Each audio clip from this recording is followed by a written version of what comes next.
Assalamualaikum warahmatullahi wabarakatuh. Kali ini kita akan belajar tentang logaritma. Ya, sebelum ke sifat-sifat logaritma, kita akan mencari tahu dulu apa itu logaritma. Ya, gini guys. Jadi logaritma itu saya kasih pengantar dulu. Gini, misalkan ada 2 pangkat 3 ya. 2 pangkat 3 sama dengan berapa? 8. Ya betul, 2 pangkat 3 sama dengan 8. Ini kalau ditulis menggunakan perpangkatan bilangan ya. Nah, perpangkatan bilangan ini bisa kita tulis dalam bentuk logaritma seperti ini ya. 2 log 8 sama dengan 3. Nah, ini perhatikan perbedaan posisinya. Ini posisi 3, kalau di perpangkatan posisi 3 sebagai pangkat ya.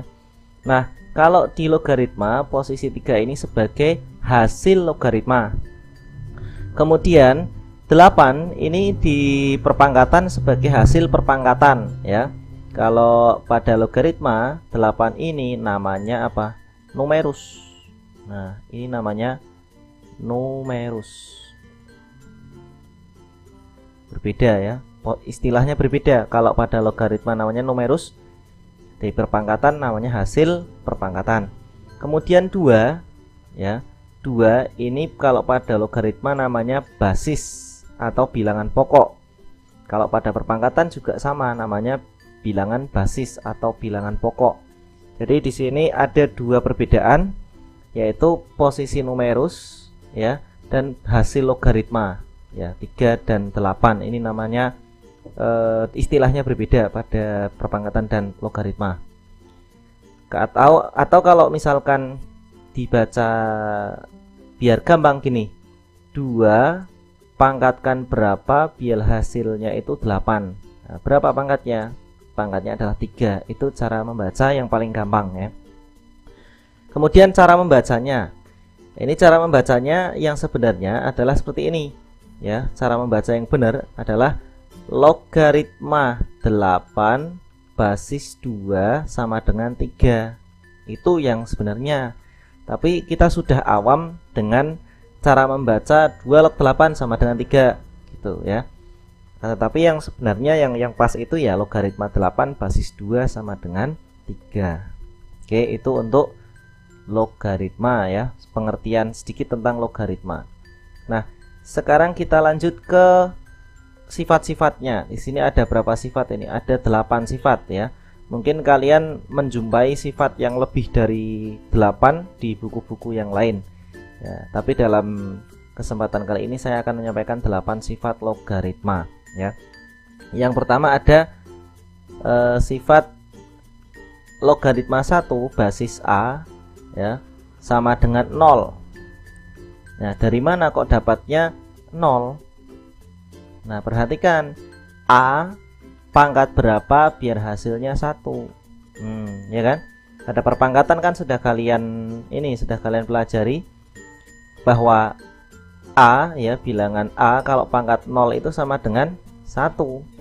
Ya kan? Dengan catatan A-nya bukan 0.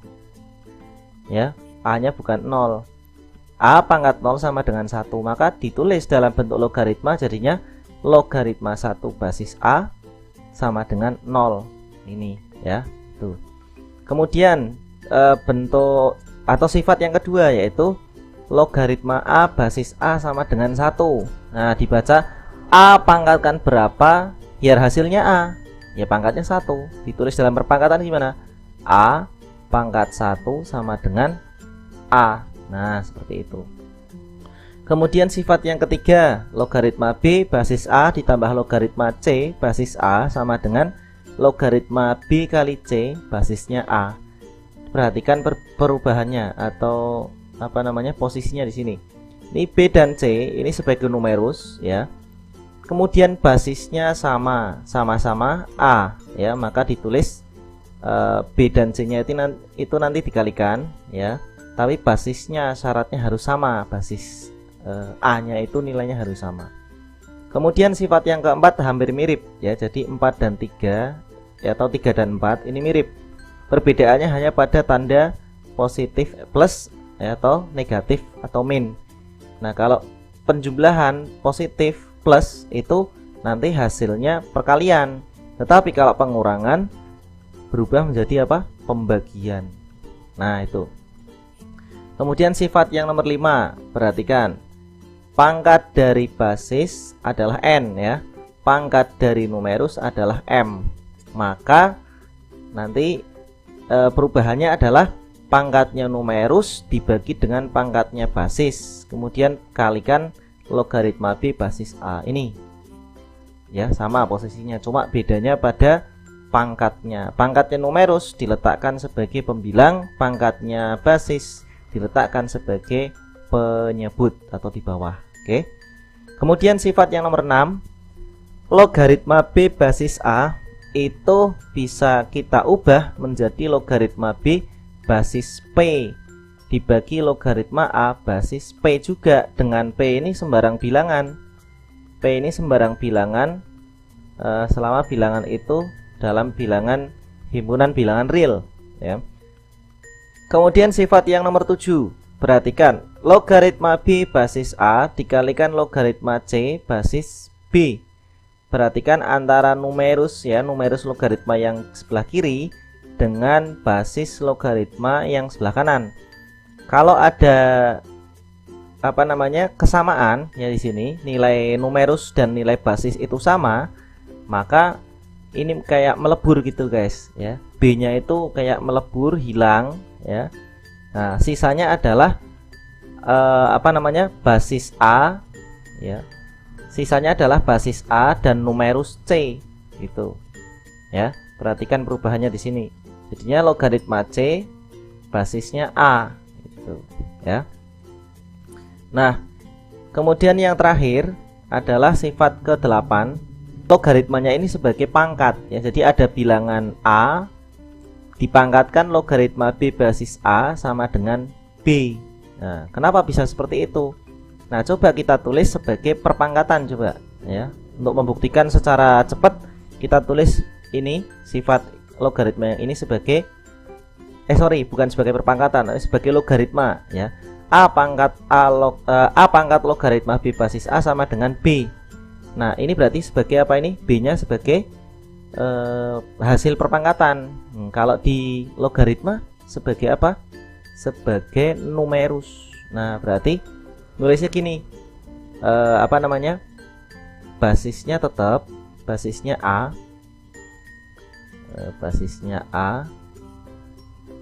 kemudian log ya, tulis log. Numerusnya mana? Numerusnya ini ya, hasil perpangkatan sebagai numerus kita tulis B. Nah, pangkatnya kita tulis di sebelah kanan ya, berarti logaritma B basis A. Jadi sama ya, kiri dan kanannya sama. Ini pangkat ya, perpangkatan kita ubah ke bentuk logaritma. Ternyata hasilnya sama-sama logaritma B basis A gitu. Ya. Oke, contoh yang pertama, diketahui logaritma 3 basis 2 sama dengan A dan logaritma 5 basis 3 sama dengan B.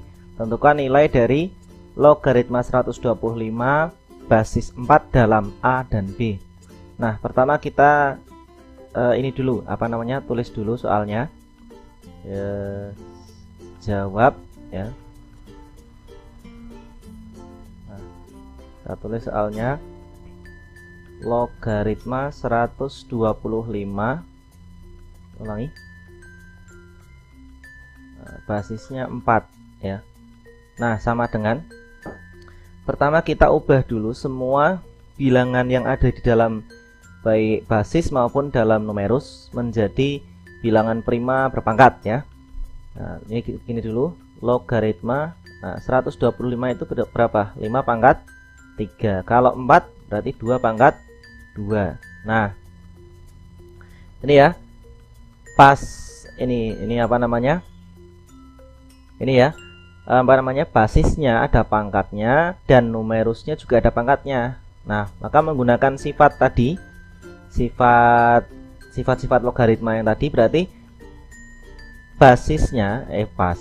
pangkat dari numerus dibagi dengan pangkat basis, jadinya 3/2 kali logaritma 5 basis 2. Nah, gini jadinya guys ya. Nah, kemudian kita ini cek logaritma 5 basis 2 itu di sini ada enggak? Enggak ada ya. Nah, kalau enggak ada, berarti caranya gini. Kalian lihat bilangan baik basis maupun numerus.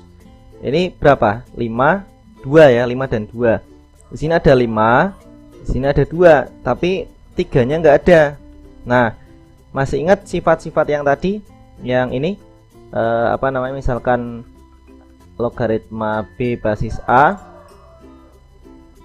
bisa kita ubah menjadi logaritma B basis P dibagi logaritma A basis P. Nah, ini juga bisa kita gunakan untuk menyelesaikan soal ini ya. Nah, ini 3/2, tulis ya. Logaritma 5 basisnya berapa? Ayo.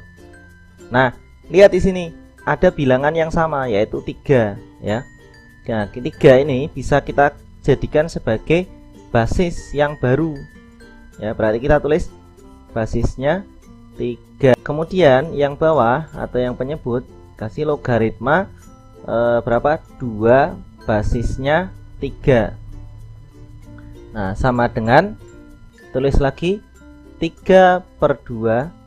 Nah, logaritma 5 basis 3 ada nggak di sini nilainya? Ada ya. Nilainya berapa? Nilainya B. Nah, nilainya B kemudian per logaritma 2 basis 3 ada nggak di sini? Oh, nggak ada. Adanya berapa? Logaritma 3 basis 2. Nah, kemudian kalian ingat sifat ini ya. Logaritma B basis A itu bisa kita ubah menjadi 1 per logaritma A basis B. Nah, berarti logaritma 2 basis 3 bisa kita ubah menjadi B per 1 per berapa? Logaritma 3 basis 2 sama dengan 3/2 kali berapa ini? Berarti B per 1 per A. Nah, kemudian ya 3/2 kali, nah ini berapa ini? B nya kalikan A, berarti AB ya. AB per 1. Maka hasilnya adalah 3AB per 2 ya, atau 3/2 AB. Nah, selesai. Ini untuk pembahasan contoh soal itu ya. Oke guys, contoh soal yang kedua. Logaritma 625 basis 1/5 ditambah logaritma 1/16 basis 64 ditambah 4 pangkat 3 pangkatkan lagi logaritma 5 basis 25 ya.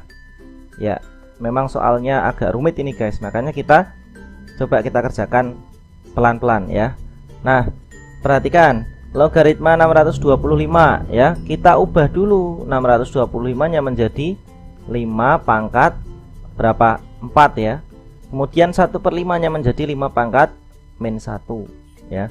Ditambah logaritma 1/16. 1/16 itu adalah 2 pangkat min 4 ya. Berarti logaritma 2 pangkat min 4. Terus 64 nya berapa? 2 pangkat 6 ya. 2 pangkat 6 ditambah, nah ini 4 pangkat 3, kemudian pangkatkan lagi 25, logaritma 5 basis 25. 5 nya kita masih tetap ya, nggak kita ubah. 25 nya 5 pangkat 2. Nah, sama dengan, nah ini sifat-sifat logaritma tadi, berarti 4 bagi negatif 1 ya, 4 bagi negatif 1. Terus logaritma 5 basis 5 ditambah berapa ini guys?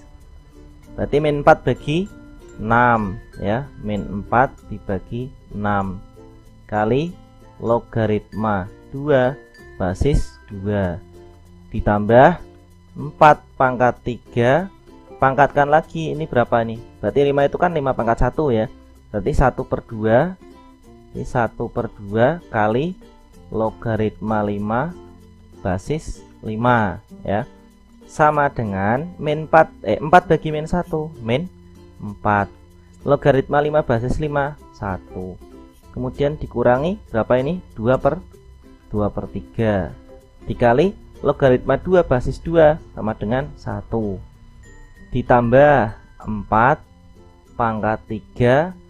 Nah, logaritma 5 basis 5 kan 1, berarti 3 pangkat setengah ya. Jadinya nah gini, sama dengan min 4 kali 1 min 4 dikurangi 2/3 ditambah, nah 4-nya kita tulis 4 ya, 3 pangkat setengah berarti kan dikalikan ya. Kalau pangkat dipangkatkan lagi kan berarti dikalikan, berarti 4 pangkat 3/2. Nah, sama dengan berapa nih guys? Min 4 kita tulis dulu, min 2/3. Nah baru kali ini pada tahap ini 4-nya kita ubah menjadi 2 pangkat 2 guys. Nah kemudian pangkatkan lagi 3/2. Pangkat dipangkatkan berarti dikali, artinya apa? 2-nya ini bisa kita coret. Nah gitu ya, sama dengan min 4 dikurangi 2/3 ditambah 2 pangkat 3 sama dengan min 4 dikurangi 2/3 ditambah 8 ya. Nah min 4 tambah 8, 4 kurangi 2/3, kita samakan penyebutnya ya. Penyebutnya 3, tulis 3. 3 kali 4 12. 12 kurangi 2 sama dengan 10/3 atau pecahannya 3 1/3. Selesai guys ya. Oke, itu pembahasan yang dapat saya sampaikan pada video kali ini. Terima kasih, semoga bermanfaat. Assalamualaikum warahmatullahi wabarakatuh.